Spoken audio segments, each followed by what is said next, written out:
নমস্কার বন্ধুরা, ডলি রন্ধনশালা সবাইকে স্বাগত। আর আজকে তোমাদের সাথে শেয়ার করব দারুণ একটা হাতে মাখা ব্রোকলি ভাপা রেসিপি।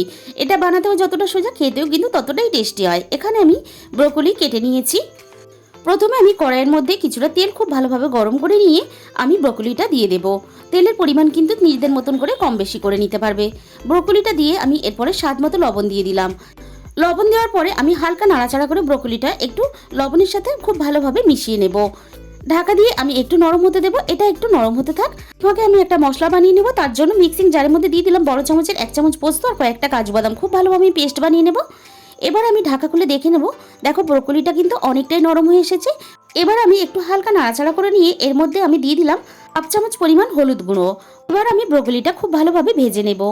আমি এখানে ব্রোকলি কিন্তু না ভাপিয়ে রান্না করলাম। তোমরা কিন্তু চাইলে ভাপিয়ে রান্না করতে পারো। ব্রোকলিটা খুব ভালোভাবে ভাজা হয়ে গেছে। আমি এবার কড়াই থেকে সমস্ত ব্রোকলি ভাজাগুলো নামিয়ে নেব।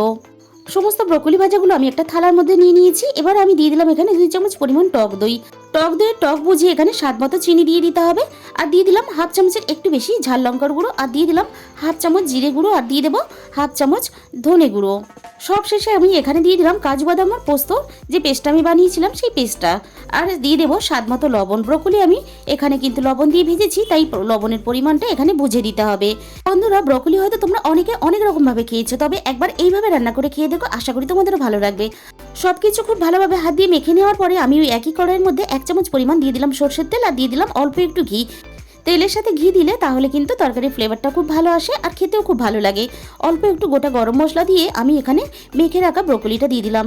এবার আমি 2 থেকে 3 মিনিট হালকা আঁচে একটু নাড়াচাড়া করে সবকিছু একসাথে খুব ভালোভাবে মিশিয়ে নিয়ে মশলার থালা ধোয়া অল্প একটু জল দিয়ে দিলাম। গ্যাসের ফ্লেমটা একেবারে লোতে রেখে আমি ঢাকা দিয়ে দেবো। এখানে কিন্তু গ্যাসের ফ্লেমটা একেবারে লোতে রেখে রান্নাটা করতে হবে। কিছুক্ষণ পরে আমি ঢাকা খুলে দেখে নেব ব্রোকলিটা কিন্তু খুব সুন্দরভাবে রান্না হয়ে গেছে। আর ব্রোকলিটা কিন্তু খুব ভালোভাবে সুসিদ্ধ হয়ে গেছে। রেডি হয়ে গেল আমাদের দারুণ সাথে একটা নিরামিষ ব্রোকলির রেসিপি। তাহলে বন্ধুরা, আজকের এই রেসিপিটা দেখার পরে তোমাদের যদি ভালো লেগে থাকে অবশ্যই আমার চ্যানেলটাকে সাবস্ক্রাইব করে নিও এরকম নতুন নতুন অনেক রেসিপি পেতে। তাহলে আজকে এই পর্যন্ত।